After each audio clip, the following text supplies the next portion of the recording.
I watched through my security monitor as Karen Williams crouched beside my gun safe at 3 in the morning, crowbar in hand, sweat dripping down her face as she tried to pry open a vault that cost more than her car. She had no idea that every move she made was being recorded in high definition, or that federal agents were already monitoring my property because of her previous false reports. The irony was perfect. For 8 months, this woman had made my life a living hell, filing complaint after complaint, trying to get me arrested, trying to get my firearms confiscated, all because she could not stand that someone dared to live freely on their own land. Now here she was, committing multiple felonies while attempting to frame me for crimes I never committed. I picked up my phone and dialed 911, but not for the reason she expected. As I watched her grow more desperate with each failed attempt to crack my safe, I knew that in less than 60 seconds, her world was about to collapse around her. Because what Karen did not know was that I had been 3 steps ahead of her for months, and tonight, she was about to discover exactly who she had been messing with. After 20 years in the military, I thought I had finally found peace. 40 acres of rolling hills in Montana, far enough from the city to breathe, close enough to civilization when I needed supplies. The property was everything I had dreamed about during those long deployments overseas. Wide open spaces, a creek running through the back 40, and enough room to build the homestead I had been planning since I was a young soldier dreaming of retirement. The first 6 months were pure bliss. I woke up to sunrise over the mountains, spent my days building my dream home with my own hands, and fell asleep to the sound of silence. Real silence. No traffic, no sirens, no neighbors arguing through thin apartment walls. Just me, my land, and the satisfaction of creating something lasting. My gun collection had traveled with me from base to base over the years. Nothing fancy, nothing exotic. Standard hunting rifles, a couple of handguns for protection, all legally purchased, all properly registered. When I built my home, I invested in a professional-grade gun safe. Military habits die hard, and securing weapons properly was second nature to me. The safe was a beautiful piece of engineering, fire-rated, theft-resistant, and tucked away in a corner of my basement where it belonged. I had been living in paradise for almost 7 months when I got my first taste of what was coming. A woman appeared at my front door on a Tuesday morning, clipboard in hand, measuring tape hanging from her belt like some kind of suburban sheriff. She was probably in her 50s, with short gray hair and the kind of smile that never reached her eyes. "Good morning," she said, extending a perfectly manicured hand. "I am Karen Williams, president of the Sunset Ranch Estates Homeowners Association.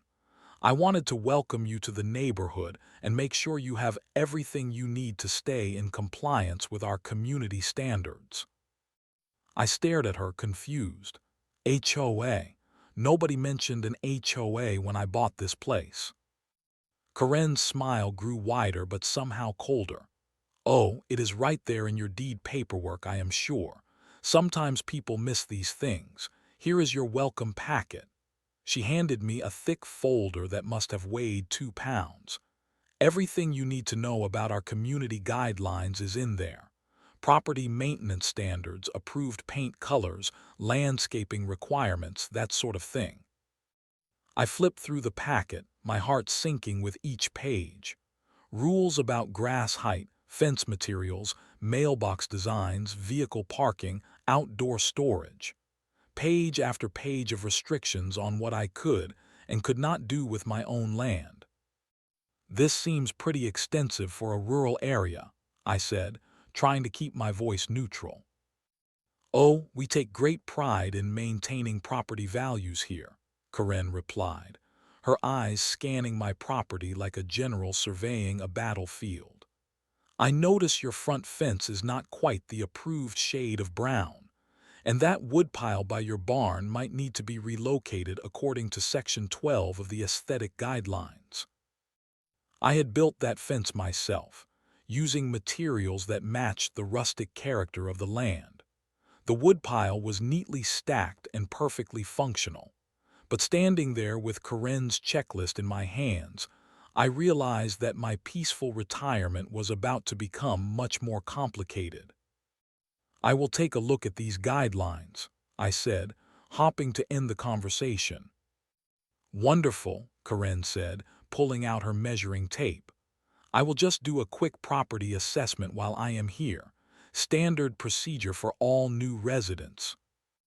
As I watched her march around my land, measuring distances between structures and taking notes on her clipboard, I felt a familiar knot forming in my stomach. It was the same feeling I used to get right before a mission went sideways. The kind of tension that told you trouble was coming whether you were ready for it or not. The violation started the very next week. I found the first notice taped to my front door on a Thursday morning. Yellow paper, official-looking letterhead, and a fine for $25 because my grass was allegedly 1 inch taller than the maximum allowed height, according to Section 4.2 of the landscaping standards. I measured the grass with a ruler. It was exactly within the guidelines. I took photos, documented everything, and filed an appeal. 2 days later, I got another violation notice, this time for having more than 2 pieces of outdoor equipment visible from the road. My lawn mower and a wheelbarrow apparently constituted a violation of the aesthetic standards. The pattern became clear within a month. Karen was targeting me specifically, and she was relentless. While my neighbor 2 miles down the road had rusted car parts scattered across his front yard without consequence, I got fined for having a garden hose that was not wound on an approved hose reel. While another neighbor had grass that looked like a prairie, I got cited for allegedly having weeds in my otherwise pristine lawn. Every violation notice came with a fine. $5 here, $10 there, $25 for the more serious infractions. But it was not about the money. It was about the constant harassment, the feeling that someone was watching my every move, waiting for me to step out of line. I started documenting everything. Military training had taught me the value of good intelligence, and I treated Karen's campaign like a hostile surveillance operation. I photographed every violation notice, kept detailed records of the dates and times of her visits, and compared her enforcement actions against other properties in the area.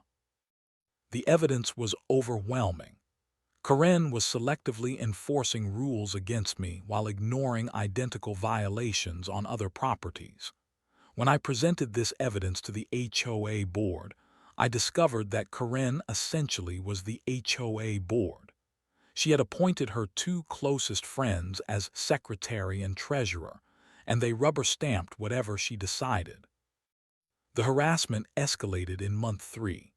Karen started showing up unannounced at all hours: 7 in the morning to measure the height of my mailbox post, 9 at night to check if my outdoor lights were properly shielded according to the dark sky ordinance, Sunday afternoons to verify that my vehicle was parked in the approved location. Each visit came with new complaints. My fence was too high by half an inch. My driveway was too wide. My mailbox was the wrong shade of black. The list was endless, and each item came with a fine and a deadline for correction. I tried reasoning with her at first. I explained that I was a veteran, that I had served my country for 20 years, that I just wanted to live peacefully on my own land. Karen's response was always the same cold smile and a lecture about community standards and property values. "I am sure you understand the importance of following rules," she said during one particularly tense encounter. "After all, you were in the military. Discipline and order are important, right?" The irony was not lost on me. I had spent 2 decades following orders, maintaining discipline, and serving something bigger than myself. But this was not about order or community. This was about control, and Karen was drunk on the little bit of power she had carved out for herself. The breaking point came when she started asking questions about my personal life. Questions about why I lived alone, what I did for work, whether I had family visiting. And then, during one of her impromptu inspections, she spotted the corner of my gun safe through the basement window. "What is that metal cabinet in your basement?" she asked, her voice taking on a different tone. "That is none of your business," I replied. "Everything on this property is HOA business if it affects community safety," she said, making a note on her clipboard. "I will need to research the regulations regarding weapons storage in residential areas." That night, I could not sleep. Karen had crossed a line from harassment into something more dangerous. She was not just trying to control my property anymore. She was trying to control me, and she had set her sights on the one thing that represented my constitutional rights and personal security. I realized that Karen was not going to stop. She was going to keep pushing, keep escalating, until she found a way to destroy everything I had worked for. But what she did not know was that she was about to discover that some veterans fight back when you corner them. Within a week of spotting my gun safe, Karen's behavior shifted into something darker and more sinister. She was no longer content with measuring grass height and checking paint colors. Now she had a mission, and that mission was to prove that I was some kind of dangerous threat to the community. I started noticing her car parked at different locations around the neighborhood, always positioned where she could observe my property. She would sit there for hours, sometimes with binoculars, watching my daily routine like some kind of private investigator. When I walked my property line in the evenings, I could feel her eyes on me from across the valley. The questions started with my immediate neighbors. Karen began making social visits, bringing homemade cookies and casual conversation that always seemed to steer toward the same topic. How many guns did I have? Did I ever shoot on my property? Had anyone heard gunfire coming from my direction? Did I seem stable to them? Mrs. Peterson, my neighbor to the east, warned me about Karen's fishing expedition. "She came by yesterday asking all sorts of questions about you," she said. "Wanted to know if I ever felt unsafe with you living so close. I told her you were the politest neighbor I had ever had, but she did not seem interested in hearing that." Karen's research became more systematic. I caught her taking photos of my property from the road, zooming in on my windows, trying to get better shots of my basement where the safe was located. She started requesting copies of police reports for the area, looking for any incidents that might be connected to my address. She even contacted the previous owner of my property, trying to dig up information about what I had told him about my gun collection. The security cameras I installed caught her in the act multiple times. Karen would park her car down the road, then walk onto my property after dark, peering through windows, trying doors, and generally behaving like a burglar casing a house for a future break-in. The footage was clear evidence of trespassing, but when I contacted the sheriff, I discovered that Karen had an ace up her sleeve. Her nephew, Deputy Rick Williams, worked for the county sheriff's department. Suddenly, my complaints about Karen's trespassing were met with skepticism and delay. My reports were filed but never investigated. When I requested copies of the police reports Karen had been accessing, I was told they were not available to the public. The harassment calls to law enforcement began in month 4. Anonymous reports about suspicious activity at my address. Claims that someone had seen me carrying weapons around my property. Reports of possible illegal firearms modifications taking place. Each call triggered a police response, and each response found nothing because there was nothing to find. But the pattern was clear. Karen was trying to build a case against me, using false reports and family connections to make my life miserable. She wanted my guns confiscated, my permits revoked, and my reputation destroyed. What she did not understand was that every false report she made was actually building a case against her. I documented everything, every trespassing incident caught on camera, every false police report traced back to anonymous calls from numbers registered to Karen or her associates, every selective enforcement action that violated my equal protection rights. I was building a file that would have made my old intelligence officers proud. The breakthrough came when I installed motion-activated cameras with night vision around the perimeter of my property. Karen had gotten bold, conducting what she probably thought were covert surveillance operations under cover of darkness.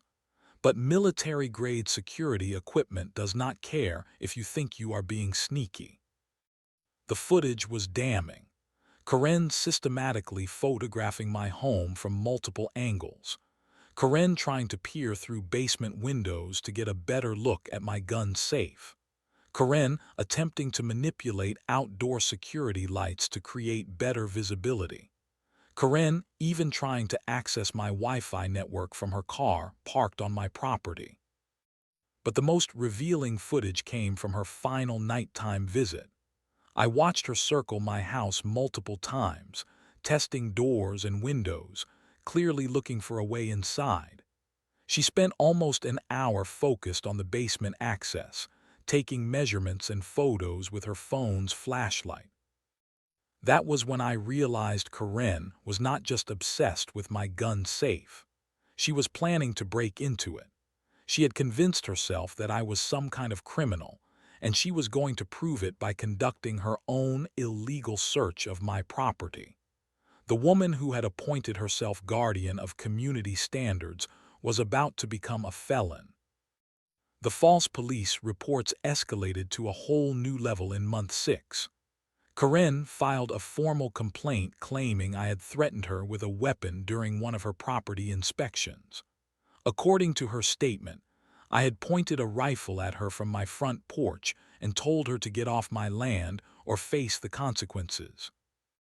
The problem with her story was that I had been in town at the grocery store when the alleged incident occurred. I had receipts, security camera footage from the store, and witnesses who could verify my location.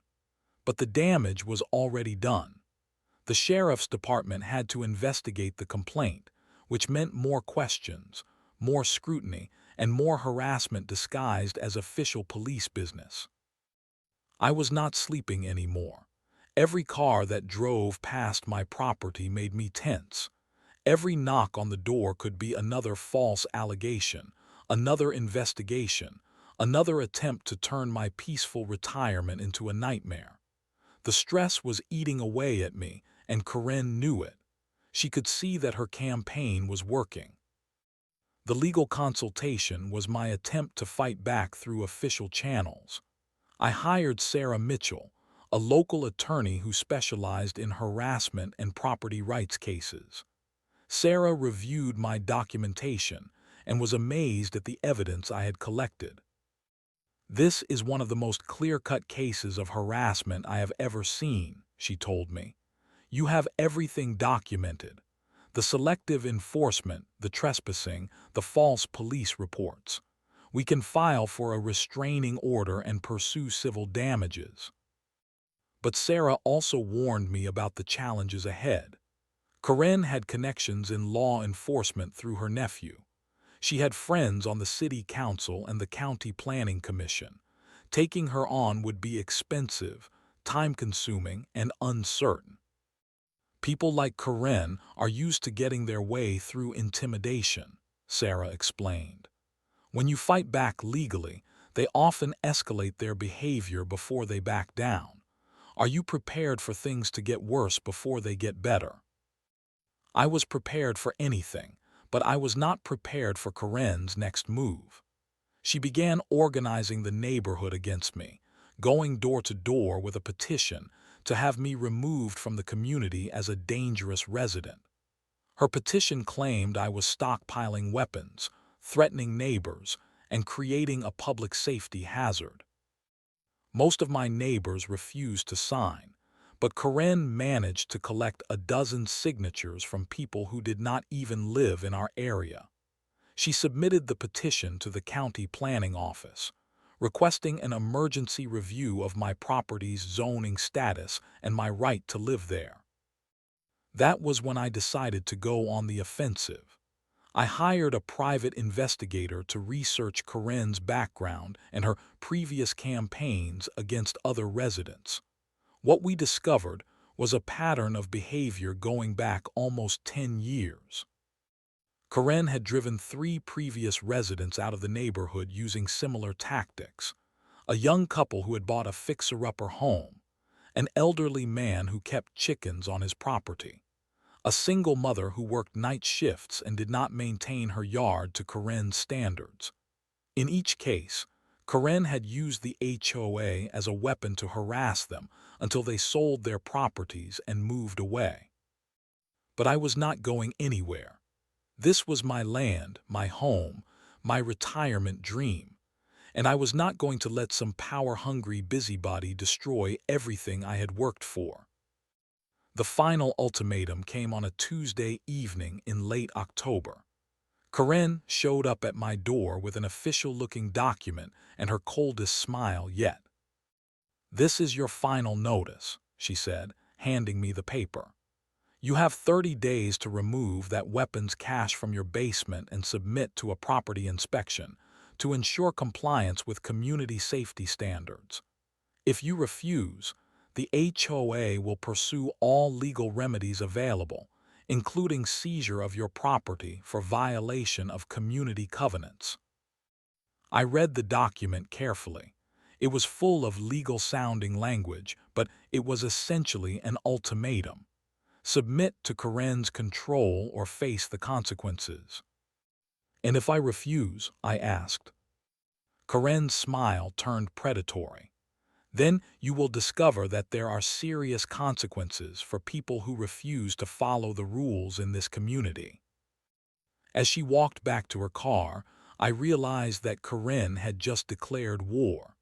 She was not going to stop with harassment and false reports. She was planning something bigger, something that would permanently remove me from the equation. And that was when I decided it was time to set a trap. The next morning, I made a phone call that would change everything. Agent Jennifer Torres of the FBI's Domestic Terrorism Task Force listened carefully as I explained the pattern of harassment, false police reports, and escalating threats I had been experiencing. The federal government takes firearms-related threats seriously, especially when they involve potential violations of constitutional rights.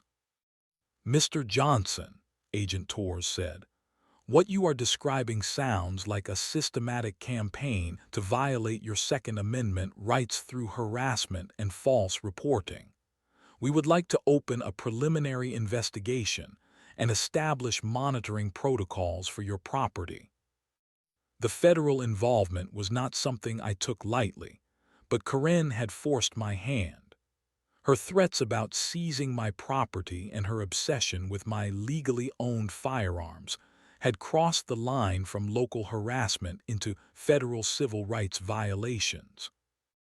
I upgraded my security system with professional-grade equipment that would have impressed my old unit commanders: motion sensors around the perimeter, high-definition cameras with night vision and audio recording, backup power systems that would keep everything running even if the main power was cut, remote monitoring that would alert me instantly if anyone set foot on my property.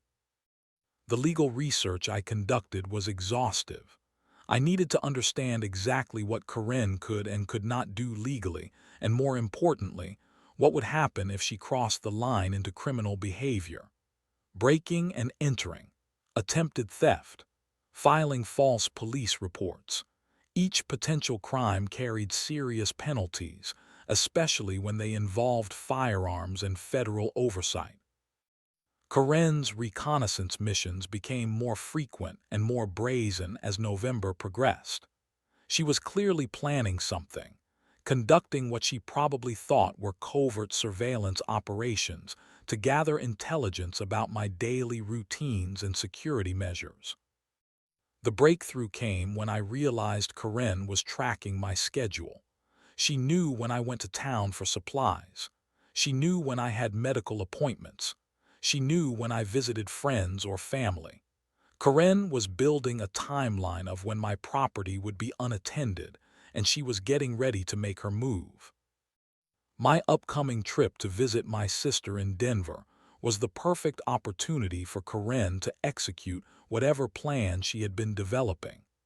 I had mentioned the trip casually during one of our confrontations, and I could see the wheels turning in her head as she processed the information. The final security preparations took a week to complete.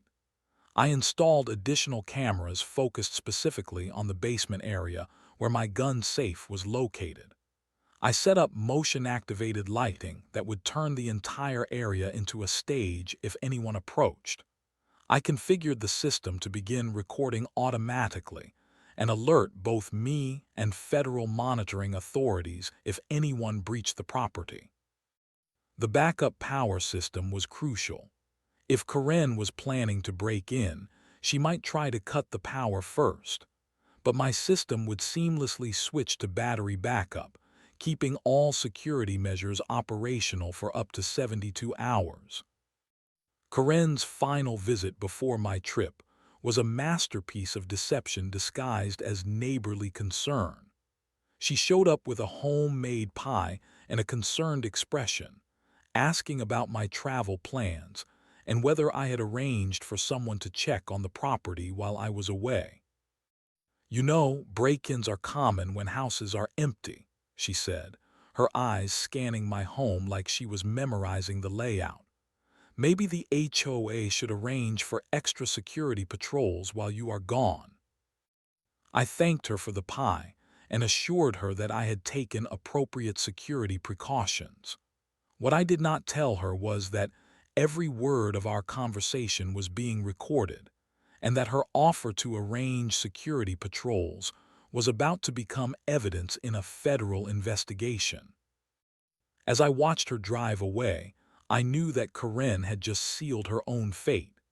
She had revealed her knowledge of my travel plans, offered to provide security for my property, and positioned herself perfectly to be the prime suspect when something inevitably went wrong during my absence. The trap was set. All I had to do now was leave town and wait for Karen to walk into it. I left for Denver on a Thursday morning, making sure Karen saw me loading my suitcase into my truck and driving away. The drive to my sister's house took 6 hours, but I was not really focused on the road. My phone was connected to the security system, and I would know within seconds if anyone approached my property. Karen did not disappoint me. Less than 2 hours after I left, my phone buzzed with the first motion alert. The security cameras showed her car pulling into my driveway like she owned the place. She sat there for almost 10 minutes, probably making sure I was really gone and that no neighbors were watching. What happened next was captured in perfect high-definition detail. Karen got out of her car carrying a large duffel bag and a crowbar. She moved with the confidence of someone who had planned this moment for months. First, she tried the front door, then the back door, then the basement entrance. When none of the doors opened, she began looking for windows. The basement window was her entry point. I watched through my phone as she used the crowbar to pry open the window frame, carefully removing the screen and climbing through.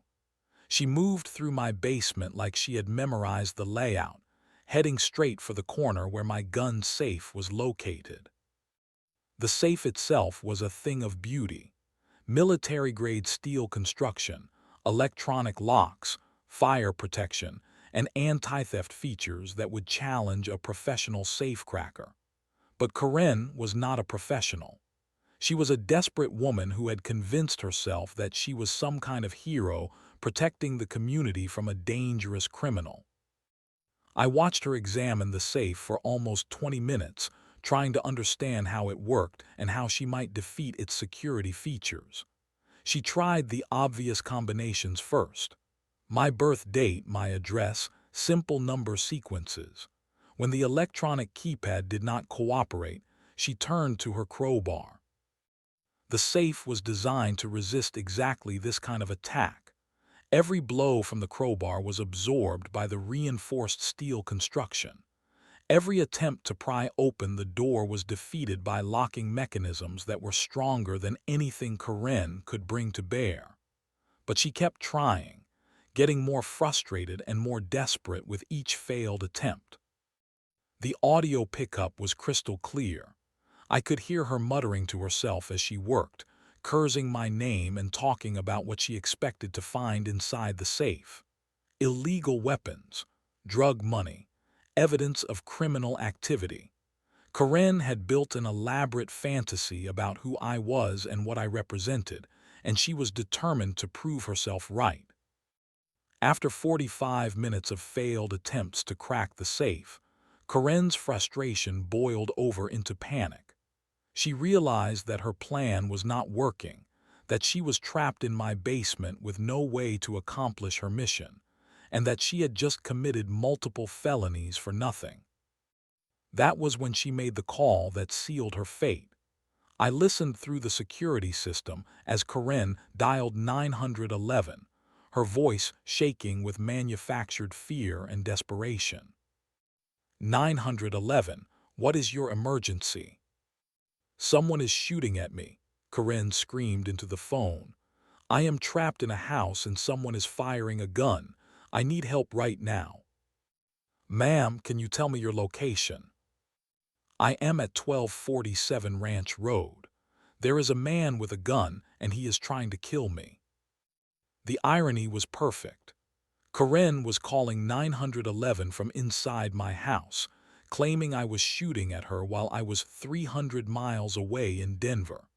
She was trying to frame me for attempted murder while committing breaking and entering, attempted theft, and filing a false police report. But what Karen did not know was that Agent Torres had been monitoring my property as part of the federal investigation.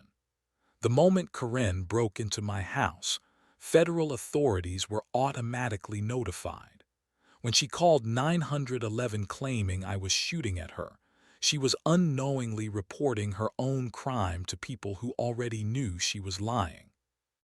The response time was incredible.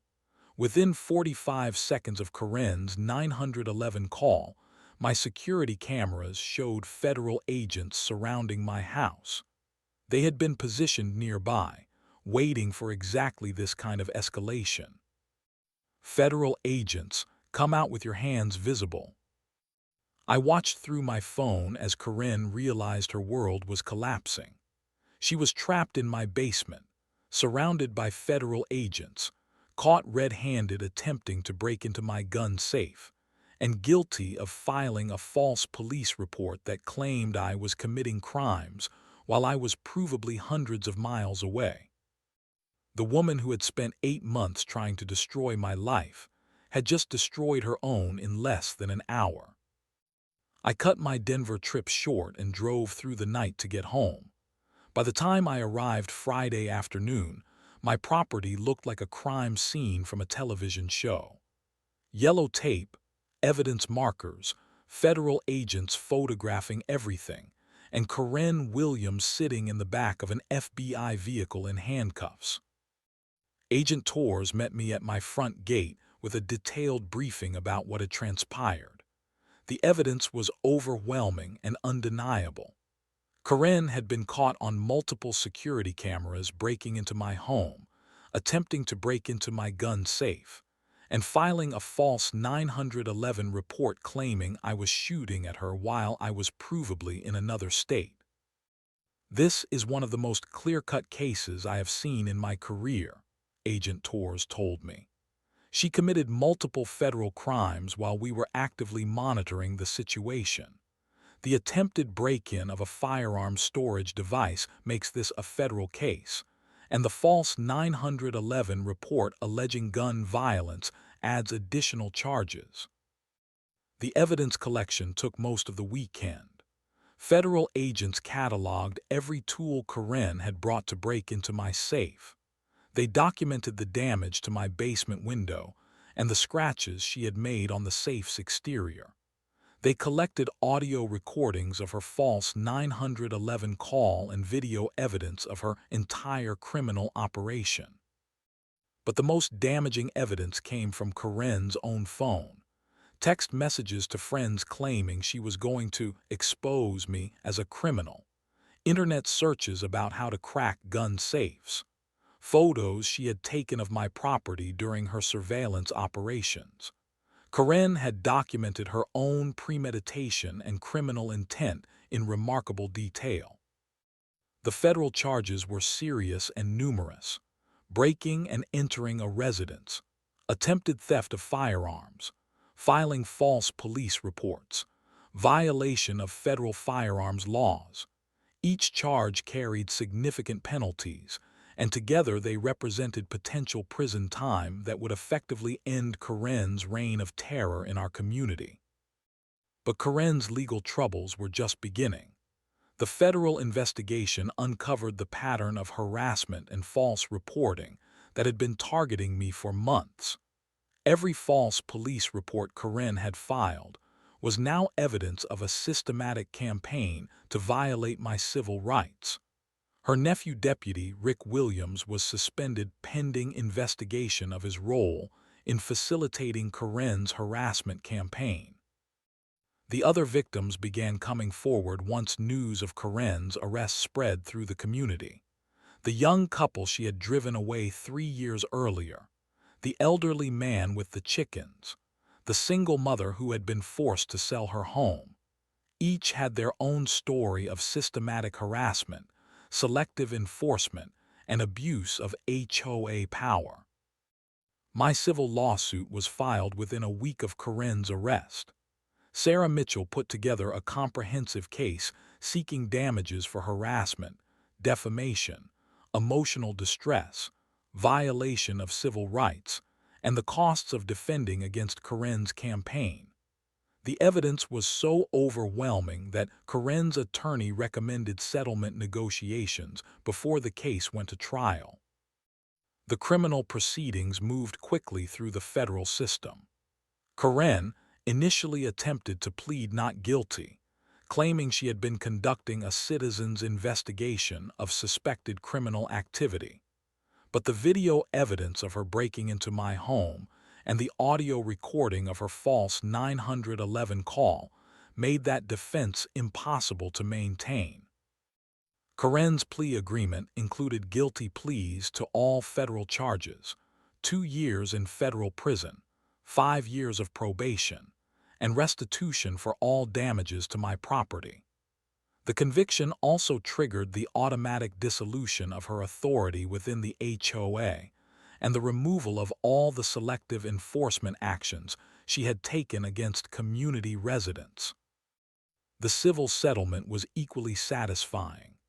Karen was required to pay damages that covered all my legal fees, security system costs, and compensation for 8 months of harassment and emotional distress. The settlement also included a permanent restraining order that prohibited Karen from having any contact with me or my property for the rest of her life. Deputy Rick Williams was terminated from the sheriff's department after an internal investigation revealed that he had been providing Karen with confidential information and refusing to investigate legitimate complaints about her behavior. His law enforcement career was over, and he faced potential criminal charges for abuse of office and violation of citizens' rights. 6 months after Karen's arrest, I was finally able to enjoy the peaceful ranch life I had originally sought when I bought my property. My neighbors, who had lived in fear of Karen's arbitrary enforcement actions for years, began reaching out to thank me for standing up to her systematic abuse of power. The new HOA board, elected after Karen's removal, abolished most of the ridiculous restrictions she had imposed and refocused the organization on genuine community concerns like road maintenance and emergency preparedness. Property values actually increased once word spread that the neighborhood was no longer under the control of a power-hungry dictator. I learned an important lesson through this ordeal. Bullies like Karen count on their victims being too intimidated, too isolated, or too exhausted to fight back effectively. They abuse positions of minor authority to control and harass people who just want to live their lives in peace.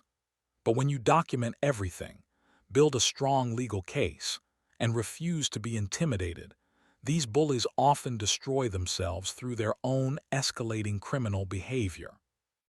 Every morning now, I sit on my porch with my coffee and watch the sunrise over the mountains, knowing that my land is truly mine and that justice, though sometimes slow, does eventually prevail.